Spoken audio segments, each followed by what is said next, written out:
تو سوال یہ پیدا ہوتا ہے، ایک تو وہ یہ جو حالیہ اسلام آباد کا الیکشن تھا اس میں وہ ڈسٹرکٹ ریٹرننگ آفیسر تھے، ایک بات تو اسلام آباد کی سیٹوں کا کیا ہوا وہ بھی آپ جانتے ہیں، دوسرا یہ جو تحریک انصاف کے لوگوں کی گرفتاریاں ہوتی تھی اور دھڑا دھڑ ان کے نظر بندی کے وہ آرڈرز جاری ہوتے تھے، پھر اگر آپ کو یاد ہوگا کہ جیلوں سے لوگ نکلتے تھے ان کو گرفتاری کے احکامات دیے جاتے تھے، تو اس ڈی سی کو اسلام آباد کے جو اپ رائٹ تگڑے جج ہیں اور وہ ہیں جناب بابر ستار صاحب، انہوں نے 6 مہینے توہین عدالت میں قید کی سزا سنائی تھی، جس کو ایک اور جناب جسٹس عامر فاروق جن کو اسلام آباد سے سپریم کورٹ لے جایا گیا انہوں نے سزا معطل کی۔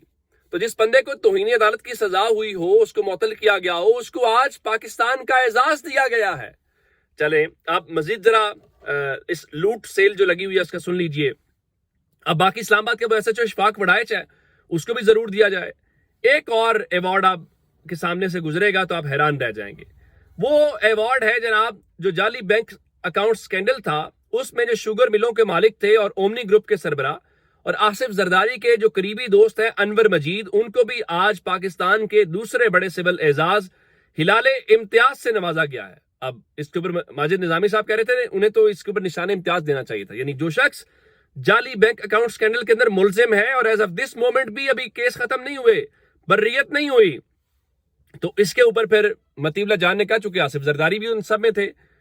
مطلب نامینیٹڈ تھے، وہ ثابت ہوا یا نہیں وہ بات کی بات ہے، تو اس میں نے لکھا تھی جعلی بینک اکاؤنٹس کیس کا ایک ملزم دوسرے ملزم کو ایوارڈ دیتے ہوئے۔ چلیں ایک اور آپ کو اس طرح کا تماشا دکھاتے ہیں۔ آپ کو یاد ہوگا عمران خان کے خلاف توشہ خانہ کا ایک تماشا لگایا گیا، اس میں کردار تھا عمر فاروق ظہور، جس نے کہا جی میں نے گھڑی خریدی ہے، اور پھر ٹی وی کے اوپر اس کے انٹرویوز کروائے گئے، اور وہ عمر ظہور جو ہے وہ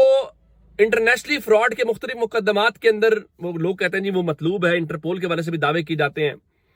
تو اب اس کو بھی عمر ظہور کو جس نے عمران خان کے خلاف گند پھیلایا اس کو بھی آج ہلال امتیاز سے نوازا گیا ہے، جو پاکستان کا دوسرا بڑا سول ایوارڈ ہے۔ تو اب ان کی کیا سماجی خدمات ہیں، جن کے سماجی خدمات کے شعبے میں آپ نے ان کو ایوارڈ دیا ہے، ان خدمات کے حوالے سے اگر آپ کو پتا چلے، سوائے اس کے کہ جب اسٹیبلشمنٹ کو ان کی ضرورت تھی تو وہ بھرپور استعمال ہوئے ہیں،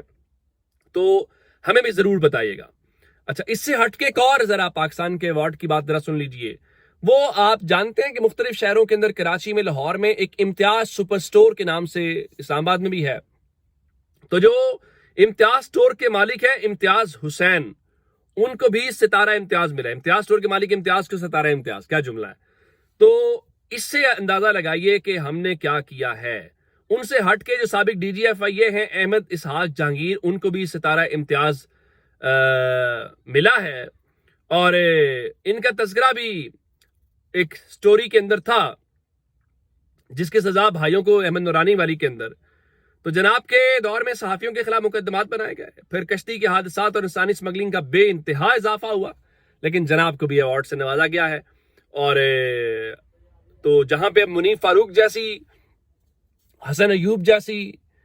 قداور شخصیات کو نوازا گیا ہے، تو ایک اور خبر سن لیجئے کہ سابق وزیر اعظم ذوالفقار علی بھٹو کو پاکستان کے جو سب سے بڑا سول اعزاز ہے نشان پاکستان بعد از وفات عطا کیا گیا ہے۔ تو اب لگتا ہی ہے کہ ظاہر ہے ان کا قد بھی پھر اتنا بڑا ہی ہوگا، تو کیا کہہ سکتے ہیں۔ اب ڈیرے والی خبر سن لیجئے، علیم گنڈا پور اسلام آباد میں ہیں اور انہوں نے صحافیوں کے ساتھ افطاری بھی کرائی تھی، تو فی الحال وہ اسلام آباد میں ڈیرے ڈال کے بیٹھے ہوئے، اطلاعات یہ ہیں کہ وہ اسلام آباد سے واپس نہیں جا رہے، اور انہوں نے اپنا جو قیام ہے وہ طویل کر لیا ہے، اور وہ عمران خان سے ملاقات کرنا چاہتے ہیں، اور ملاقات کر کے ہدایات لینا چاہتے ہیں، اور اس کے علاوہ وہ عمران خان کو بتایا گیا کہ اپنی حکومت کی جو پالیسیز ہیں، جو کارکردگی ہے، اس کے متعلق آگاہ کریں گے، اور عمران خان سے مختلف پالیسیز کے اوپر جو ہے وہ گائیڈ لائنز لینا چاہتے ہیں۔ اور ان کے ترجمان کہتے ہیں جی علی مین عمران خان کی مشاورت سے اہم فیصلے کرتے ہیں، اور عمران خان سے ملاقات کے لیے وزیر اعلیٰ نے عدالت سے بھی رجوع کیا ہے۔ وزیر اعلیٰ کے پاس کسی بھی جیل کا دورہ کرنے کا اختیار ہوتا ہے، امید ہے کہ جلد ہی وزیر اعلیٰ کی ملاقات ہو جائے گی۔ تو اب دیکھتے ہیں کہ ملاقات کب ہوتی ہے۔ اپنا بہت سارا خیال رکھیے گا، خدا حافظ۔